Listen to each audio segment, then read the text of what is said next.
Well, it turns out Jaden Daniels will not be the first rookie to make it to the Super Bowl. Unfortunately, it finally caught up to him. I think you could see that on the field. You could see the rookie-ness in Jaden Daniels come out. You could see the talent disparities between the two teams really, really shine. That defense of the Eagles, man, it is so scary. And honestly, up until this point, like I've seen it in other games, but this game, it was a masterclass, man. Like they just had answers everywhere.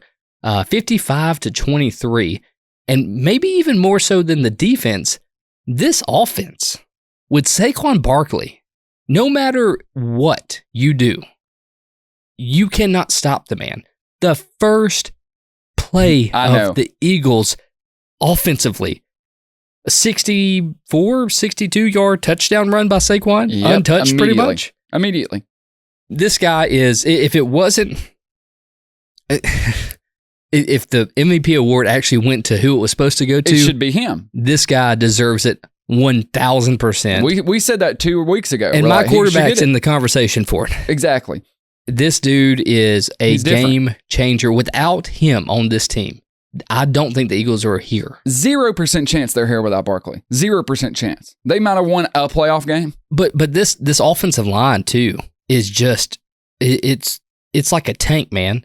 Because even after Barkley went out, and dude from Will Shipley from Clemson, yeah, that's what I was thinking. So he broke a touchdown run, almost untouched. Yeah. I'm sorry, it wasn't a touchdown run. He gassed out at like the but still 2-yard line, but he eventually got the touchdown. Washington he was the one. Yeah, they were just gassed out. So the offense couldn't stay on the field long enough for the defense to take a break. Well, Jaden Daniels threw the ball 48 times. That's not your recipe for success. The thing is, Washington. I don't know why they went away from the run. Well, turnovers. That's it. It's because the turnovers and they kept getting behind. They get 2 scores, 3 scores behind. I looked up the fact that it was as close as it was in the third quarter with all the turnovers. I was like, dude, like if Washington had not had the turnovers, they would have been in this ball game. Absolutely. But you end the game with 4 turnovers. And this was, I stopped taking notes, but early. A Washington fumble, Philly recovers, scores with Barkley. A Washington defensive pass interference that leads to a Philly touchdown. Still only an 8-point ball game at that point. Then Washington fumbles on the kickoff and Philly recovers. Then Philly's driving. Washington gets a late hit on Barkley that kept the drive alive, which was a clear late hit. And then another Washington fumble, third of the game. Philly recovered. Washington did what Detroit did last week. We said Washington would have to play a perfect game to even have a shot against the Eagles, and they just imploded. Like the roster, the youth, the inexperience, it finally caught up with them. I thought Jaden Daniels was good, him and Zach Ertz, but it got to a point where they were down 3 scores, and then they just had to air it out and hope. They knew their defense wasn't going to stop Philly. Philly got 55 points because of the turnovers. They got all those extra possessions. Philly scored more than the over-under total was for the game. That's how crazy this thing went. And the thing is... And not even that Jaden Daniels had a bad game, but the rookiness of just the entire team came out. Yes, 100%. It was like, okay, this team, the fact that they got to this point is amazing. It's quite outstanding. The moment was a little too big for him. But it's too big for him, And you see that a lot in the NFL. Teams have to go and lose before they can make a run. Kansas City lost to Brady in the AFC Championship their first season with Mahomes. Nobody expected this Commanders team to be where they were tonight. Absolutely not. And kudos to them for that. But then you see the experience of this Philly team. Like, they've been here, they've done this, they've won it. Sirianni's been here before. As much as you can say you do or don't like him, made it to the Super Bowl 2 years ago. He's got the experience. Yep. And then also, Barkley has that extra fight in him. And it was a home game. Philly's a tough place to play. Of course. Any home stadium pretty much, except for like anywhere in LA, is pretty tough to play. It was going to be an uphill battle either way. That's why I said they would have had to play a perfect game, and they would have had to hope Philly had a couple turnovers. Like, they needed to play a perfect game, and Philly turned the ball over. Instead, they were the ones turning it over. But I'm with you.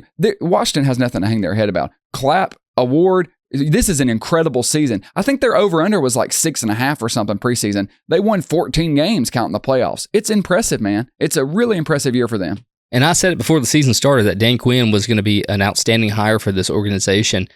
Didn't think it would be this fast. But if they can do this in 1 year, give Dan Quinn 2 years being able to draft and get the team that he wants and craft it the way he wants. He's another guy that's been there, done that. Another, you talking about drafting and players they want. Another guy I want to throw credit to, Adam Peters, the GM, what they've done at Washington, bringing in the vets, bringing in Luvu and Wagner and all these guys, having Ertz and Eckler, all these guys that add a veteran presence to add that culture, that locker room. They've done a tremendous job. Washington fans, I mean, your future is 100% bright. If I didn't have another team, or if I wasn't a Bills fan, I could see myself being a Commanders fan. I love everything that's happening. But I will say that another guy I want to highlight on the opposite side of the ball, you talked about Zach Ertz, Dallas Goedert. As far as tight ends go, he is probably toe for toe one of the best in the game. He is. And he has stretches where he disappears, though. He'll have a couple of weeks where you won't hear from him. But when he has to turn it on, he turns it on. Yep. And him and Jalen Hurts just have that connection, man, where if Barkley if they're not running to Barkley, they're either going to Goddard. I mean, they got Devontae Smith who can make. So I've learned kind of watching this team play over the last couple of weeks, it seems to me that their driving force is Barkley, right? 100%. I need a first down. I need a spectacular play, Devontae Smith.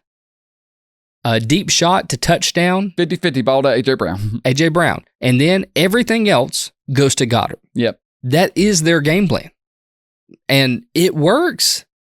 Especially when you're driving forces Saquon Barkley. For the guy to be this age and do what he's doing, I know he's relatively young in just age, but for a running back, he's 27, I think?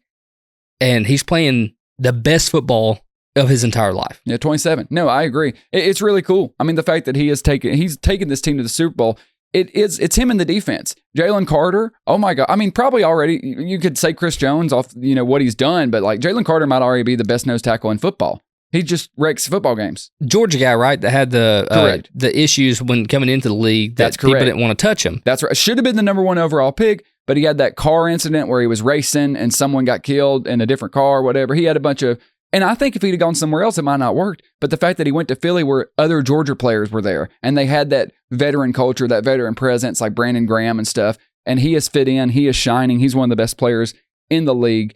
That's what I wonder, though. And we're going to do a Super Bowl preview next week. Obviously, we're going to dive into that matchup. But just now. I wanted to ask you the question so bad. Okay. How do you think they could match up? Since I'm a Chiefs fan, do you think the defense and Barkley is enough? I am so thrilled to see what Spags can do to slow down Saquon because nobody else has been able to do it this year. So I really am excited to see that. That's my number one thing to watch this entire Super Bowl matchup is going to be Saquon versus the Spags defense. Because I think that's what it comes down to. If Spags can't find a way to stop Barkley, the Chiefs, they're going to have a hard time keeping up in the score with the Eagles because they can put up some points. I mean, they put up 55 against the Commanders, a team that they have also been putting up points. They squashed the Lions.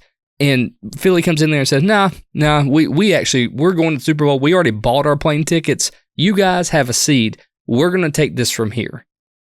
And they did. They walked up and down the field on the Commanders like they were nothing. The fact that Jaden Daniels scored 23 points is a miracle. One of those plays, I think, was Terry over the middle, and then he just broke a long touchdown. Yeah. Got us paid. Close. Yeah. Got us paid. That's true. That's true. Or at least got me paid. I don't know. No, I had Terry for a touchdown. I did. Yep. So, it's just, I think that this matchup between the Eagles and the Chiefs, it's going to be one for the books. I really do believe that. It's going to be a weird game.